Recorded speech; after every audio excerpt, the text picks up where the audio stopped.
예, 히브리서 신약 개론입니다. 히브리서는 저는 사도 바울이 썼다고 봅니다. 그 내용을 좀 분석하고 또 용어나 표현 또는 지식적인 측면을 살펴볼 때 개인적으로 고려해 보겠는데 사도 바울 이외에는 이런 책을 쓸 사람이 없다고 보고 있습니다. 사도 바울이 얼마나 유대인을 사랑했습니까? 당신의 동족을 위해서는 저주를 받아도 좋다 할 정도였는데 사도 바울이 썼다고 보고 있습니다. 히브리인들을 대상으로 썼죠. 완전으로 나아가라. 저는 책 주제를 그렇게 정해 봤습니다. 완전으로 나아가자. 저 여러분에게 주시는 하나님의 요구사항이고 기대사항이죠. 자, 첫째로는 모든 율법은 그리스도를 향한다. 즉, 소론 쪽에 보면은 선지자에 관한 것, 천사, 모세, 아론, 여호수아, 구약의 이야기죠. 히브리인들을 대상으로 한 거니까 구약을 근거로 해서 그 책을 서신을 썼는데 그런데 사실은 구약의 모든 교훈은 이야기는 역사는 그리스도를 향하는 거라고 얘기하는 거죠. 다 실체는 그리스도다. 그들은 다 심부름꾼에 불과하다. 그런 뜻입니다. 모세, 여호수아 아무리 유대해도 그러나 그들이 진정으로 구원을 가져다 주지 못하고 그들이 가르치는 대상은 바로 예수 그리스도였다. 그런 얘기죠. 그러면서 이어서 말합니다. 우리는 신앙의 초보를 벗어나야 된다. 6장 1절에 나오는데요.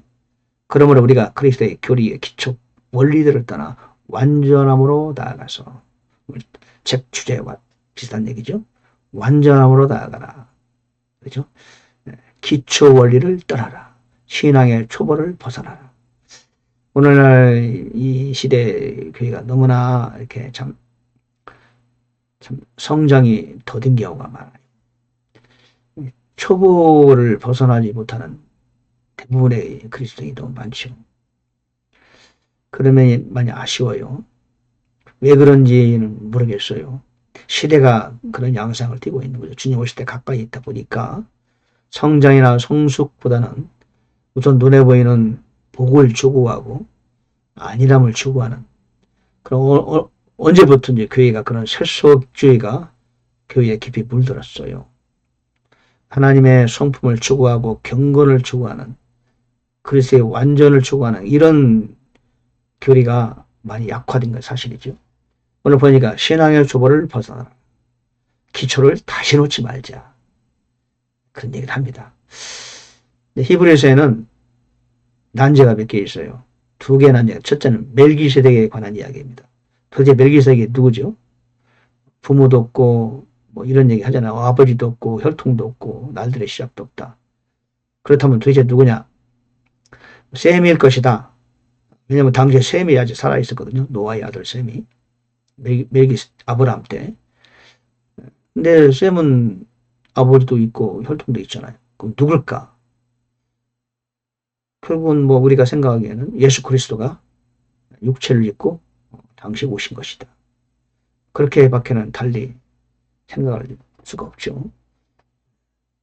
그 예수 그리스도께서 멜기세덱의 반차를 따른 제사장으로 오셨고 그 아브라함을 만났던 그 멜기세덱은 바로 예수 그리스도의 육체의 현현 아니겠느냐 이렇게 보는 입장이 있습니다.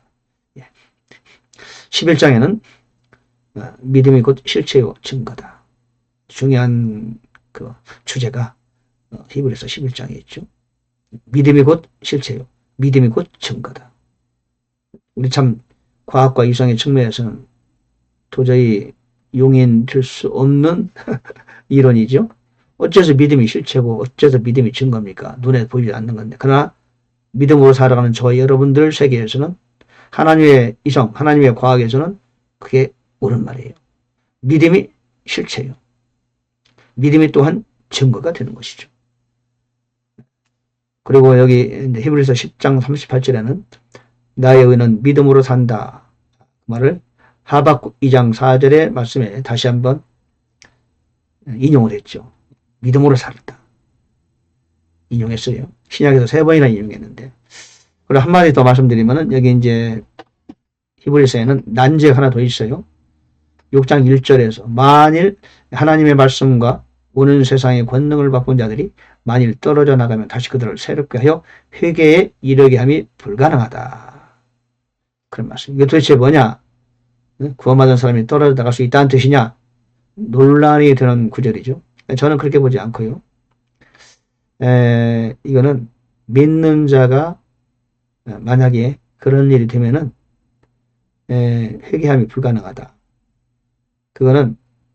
그게 뭐냐? 그거는 하나님 생명을 거둬간다는 그런 뜻으로 보입니다. 생명을 거둬간다.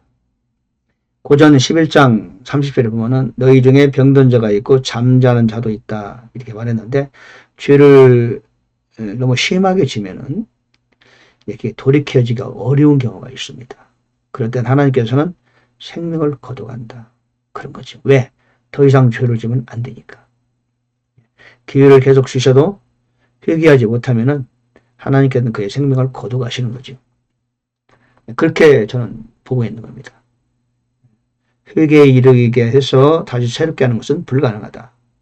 이런 말씀이고 그 말씀으로 저는 보고 있어요. 자, 오늘 히브리서 제 주제를 완전으로 나아가자. 그리고 나의 의인은 여전히 우리 의인이라면 여러분이 의인이라면은 믿음으로 살아야 돼요. 그렇죠? 여기서는 믿음으로 구원받는다 이런 뜻이 아닙니다. 내가 의인이다. 이미 구원받은 사람이라면 여전히 믿음으로 우리의 남은 천리역정의 순례의 길을 가야 한다는 거죠. 이성을 추구하는 게 아니고 믿음을 추구하며 살아가는 것이다. 예, 감사합니다.